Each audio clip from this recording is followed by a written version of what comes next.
I've had members of Congress, Ayanna Pressley, many others, say that Trump was bringing back segregation, verbatim say that. So the credibility in the bank, I want some independent verification of what's going on in this facility. They should let the media in. I reject that. I haven't been to that one yet, but I've been to them before. I do not have to walk in the door to know what the requirements are for the federal. An abomination. According to the reality, I talked to some of the members of Congress who went down there. Let me just read the present place. Why did they bother to call it Alligator Alcatraz? Why did they bother to put it where it is? Like, I'm not understanding. It doesn't fit. A lot of what's happening with immigration. I understand what you're saying, but just remember, we're talking about human beings here. We are. Okay, some of them, like El Salvador, will send them to places where they might face imminent death. Absolutely. And because that sends a message. If you come to the United States and break our laws, violate our immigration laws, it will have severe consequences. We shouldn't send people to places where they have no family origin at all. That just makes zero sense to me. But we should absolutely. Hello, everybody. Guys, let's get right into this segment. We got Crazy Eyes and Little Shermichael today. When I saw this, I couldn't believe what I was hearing. This is just amazing. Little Shermichael is really something else. Check this out and we'll talk about it. Comes as new reports shed light on one of the detention facilities called Alligator Alcatraz. The Miami Herald and the Tampa Bay Times obtained the list of 700 people who have either been detained there or are scheduled to be sent there. But hundreds of those people have no criminal records, and in many cases, just immigration violations. That's despite the administration and the state saying the people who they'll be sending there are the worst of the worst, monsters, gangsters, and deranged psychopaths. A group of lawmakers who recently visited and received a limited tour of the facility sounded the alarm on the conditions that they witnessed. We saw humans being held in cages, 32 people per cage, 3 toilets in each cage for these 32 people, and their drinking water comes from the toilet. And I gotta tell you, it was very emotional to be there for all of us, to hear that, and to see that our taxpayer money is being used for this stunt. This has nothing to do with what they tell you it is, and it's all a cruel stunt. Cruelty isn't just the point, it's the strategy. So when the Trump administration says that they're sending the worst of the worst there, why are they sending people with no criminal records? Well, listen, first of all, when I was in the state Senate, we had a ICE detention facility in my district. I was involved with several aspects of, the different things that have to be done and the grants that were required and the upgrades they had.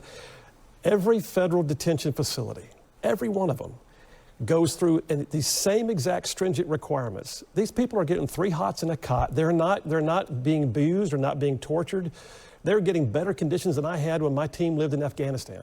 And so the reality is the idea that they are somehow being abused as people, having their humanity stripped from them, is a misnomer. I reject that. I haven't been to that one yet, but I've been to them before. I do not have to walk in the door to know what the requirements are for the federal. An abomination. According to the reality, I talked to some of the members of Congress who went down there. Let me just read. Absolutely necessary. Look, let me say one thing. First, the Trump administration says what you're saying. Okay, that's the official line.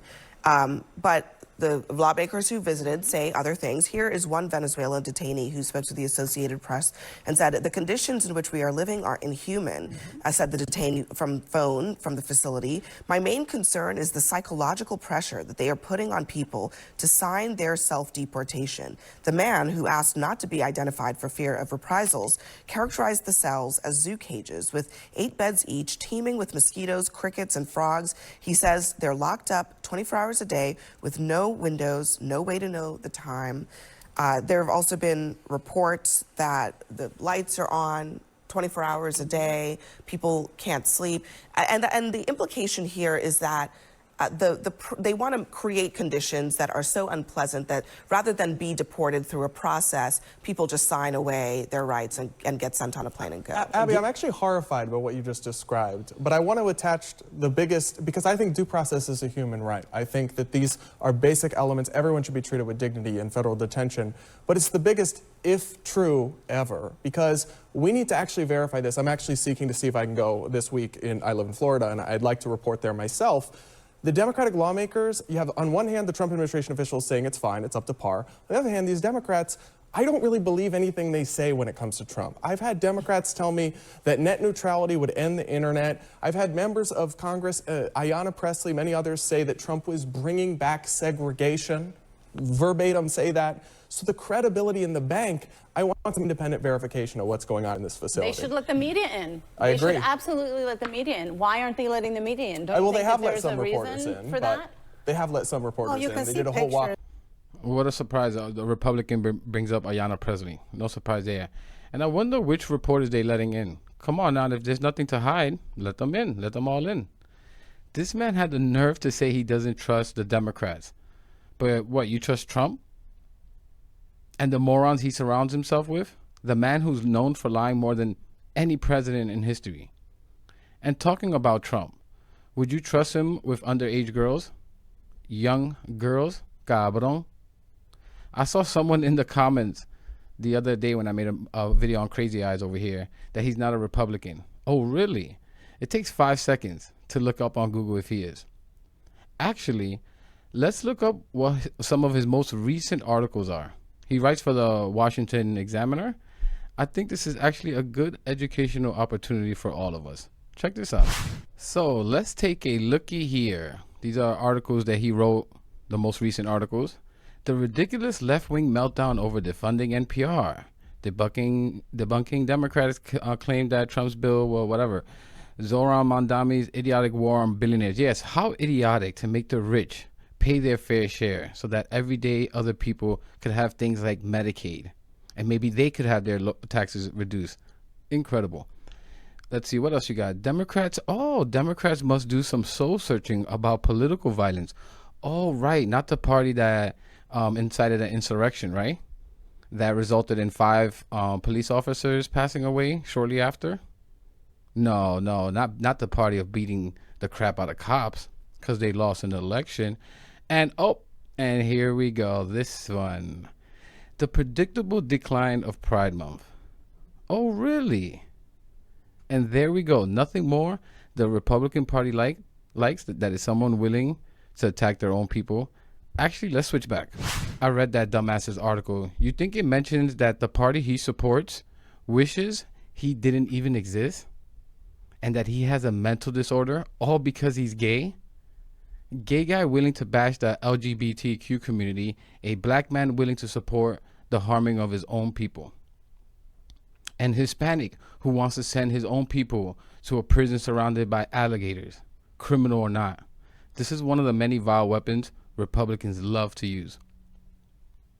And if tomorrow Republicans are all for the LGBT community, Crazy Eyes will be right there in support. Right, Crazy Eyes? Right, Little Shermichael? And I got something for Child Booster Seat Shermichael in a bit. Let's get back to the segment. And why aren't they letting the media in? Don't you Well, they think have that let there's some a reporters reason in, for but that? they have let some reporters you in. can They see did a whole pictures walkthrough. you can see pictures that show what Debbie Wasserman Schultz, the congresswoman, and Maxwell Frost, the congressman from Florida, are saying, which is that there's 32 beds in a small area, that there's 3 toilets. Those are things that are easily verifiable. Look. Can I just ask one quick question? If this is supposed to be such a pleasant place, why did they bother to call it Alligator Alcatraz? Why did they bother to put it where it is? Like, I'm not understanding. It doesn't A lot of what's happening fit. on immigration is performative cruelty as part of a strategy, whether it's sending people to a gulag in El Salvador, whether it's deporting people to places like Sudan that have no ties to Sudan, where there is a civil war going on, whether it's using military uniform, aircraft, whether it's this Alligator Alcatraz. It's about scaring people. But, you know, Donald Trump. And it's about racism, because if the majority that they were deporting were Europeans, right? What Americans actually are, do you think they would be talking about Alligator Alcatraz? F no. Trump's numbers, approval numbers on immigration have gone down dramatically. And I think part of it is because the American people voted for criminals and gang members to be deported and to be prosecuted and to be gotten rid of. I agree with that. And what they are tell you- seeing is that it's legal permanent residents. What they are seeing is that it's mothers and fathers and children and teenagers and people who play with their kids at a school and people who work at farms that then we eat the food. But Trump did promise to do exactly And that. he That's promised what to do mass exactly deportation that. was. I didn't support it, but he never said, or he may have said it a few times, but his actual platform was always mass That's deportation, not just the criminals. So when people say, I didn't vote for this, you actually kind of did. Well, I guess And I don't know anybody I with think Republicans who didn't. you're right that And I meant white Americans, obviously, are from Europe. he campaigned on mass deportations, but if you also listen to those rallies, he repeated ad nauseum that these were the worst of the worst, the criminals, that they had cleared out their insane asylums, which he seems to think jails and is the the same insane thing as asylums. asylum. Let me just read one more thing, and Phil, I promise I'll let you in, and then I'll let you haven't spoken at all.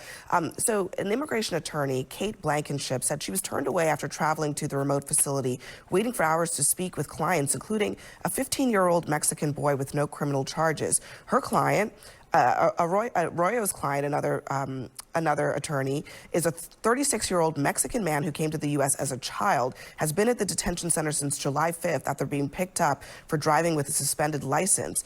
Another attorney, Ige, has been seeking the release of a client in his 50s with no criminal record and a stay of removal, meaning the government cannot legally deport him while he appeals. So many people, it seems, are there.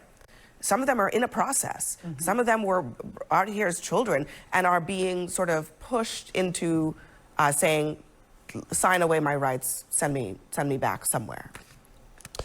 So several things. One is the self-deportation is actually, I mean, they're paying each one $1,000 and sending them with a free plane ticket. So self-deportation is really not a scary thing. But the reality is... I don't think that's the point. I think the point is, like, that is the point. people Because a have moment ago, lives here. Maybe some of them are trying to appeal the left side of their the table status, was et cetera. portraying somehow that the self-deportation was somehow weighing in hard and pressing down on people. It's like saying, hey, if you'll do it this way, we'll even pay you to go. How awesome is that? Here's a free ticket and a flight home. Hold on, Phil, but the reality is we also voted for the numbers at the border. Just to be honest.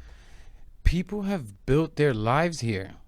Some people have been here for over a decade. They came here because the country that they left is either extremely dangerous, a combination of all these things. Extremely dangerous, no job opportunities. $1,000, these people are just such scumbags. It's not about that. And like this whole thing about mass deportation, yeah, the reason they thought it was about the criminals is because Trump and the Republicans conflated it. Every time they talked about illegal immigration, they mentioned violence. Violence and Lincoln Riley and this person and that person, always conflating the two. These people are bigots. They're racist. I mean, I understand what you're saying, but just remember, we're talking about human beings here. We are. Okay, some of them have families, they have jobs, they have communities. We're also talking about the rule of law. I get that too, but I'm just saying the way you're describing it, it's like just get on a plane and here's $1,000. I mean, it's these are people that we're talking about. We're not talking about, you know. If you put it in context, Barack Obama utilized detention centers. George H.W. Bush used detention centers. George W. Bush used detention centers. Ronald Reagan used detention centers. The existence of detention centers is not in dispute here. And to me, it seems like this is the best way to facilitate removing people who have violated our immigration laws or in our country illegally to send them back home. Now, I would agree with Anna that we shouldn't send people to places where they have no family origin at all. That just makes zero sense to me. But we should absolutely send people back to their country of origin and say there's a process to enter into the United States and you must follow that process. We cannot be a country that just allows people to come whenever they want. That just doesn't make sense. Some of these people aren't here. A lot of these people that are being held are not here illegally, because if you're a legal permanent resident who's being detained because of some traffic issue or because you got caught with weed 20 years ago, you have been here legally as a legal permanent resident. If you have been here under temporary protective status, that is status. If you came in to the country with a parole, you were paroled legally into this country. And so they're making them illegal. They're making them undocumented. We absolutely have to go now. Oh, really, little Sir Michael? How the tables have turned, huh? I actually don't think that's the right phrase. But you see, that's a very, very interesting comment by Little Man there. That we shouldn't be sending people to countries they're not from. Do you want to know what he said about this same thing less than 2 months ago? Check this out. So the deterrence is, like El Salvador, we'll send them to places where they might face imminent death. Absolutely. And because that sends a message. If you come to the United States and break our laws, violate our immigration laws, it will have severe consequences. So for unspecified crimes, we don't know exactly what all these people were convicted of. Maybe they were convicted. I wrote it down. Hold on a second. Can I read it? They were convicted. Maybe they were convicted of very serious crimes. I'll read it. The penalty that the Trump administration says is appropriate potentially could be death. I mean, right? I'll read it. Sex offenders, homicide, Scott? kidnapping, murder in the first degree, battery, larceny, cocaine possession, murder, robbery, DUI, child sex abuse, and sex assault on someone with a mental illness. The Sudan is too good for these people. And I'm not sure any other country would take them. But what about their home country? I'm not sure they'll take them. Would you take that person back? How do you know that? Well, one of them came from Cuba. No, I have to say. How do you know that? I don't care what we do with them. These don't are know. heinous, violent criminals, and they do not need to be here. That's all I know. So let me just play. Interesting. He stood tall in his beliefs. Well, maybe not tall, but he stood confident in his beliefs. This is why I call him little. He truly has no principles. None of these MAGA pundits do. It's all about the almighty Benjamins. And I think it's important to show this, to show that it's not about some belief, some beacon of ideology that they have. It's unpopular now what Trump is doing, and now he does a complete 360 view to deport immigrants. Just 2 months ago, it was okay to send my people or Hispanic immigrants to a country like Libya, Sudan. They even talked about Gaza, that they wouldn't even know the language to these countries. And this is the same thing little Shermichael does to his own people. For the 100th time, Shermichael worked for Trump during the first term for HUD, and he got physically escorted and fired after he criticized Trump so very softly because he is a Republican at the end of the day. And ever since then, ever since he got smacked down by his daddy Trump, he has been on his best behavior and refused to call out the number of racist garbage his party, especially Trump, engages in. Shermichael, if you're hearing this, I'll stop calling you little when you show the world you no longer are. But I'm going to leave it there, guys. Let me know what you think about all this in the comments. Please leave a like, subscribe. It really helps the channel, really helps get the message out there. And I'll catch you in the next one.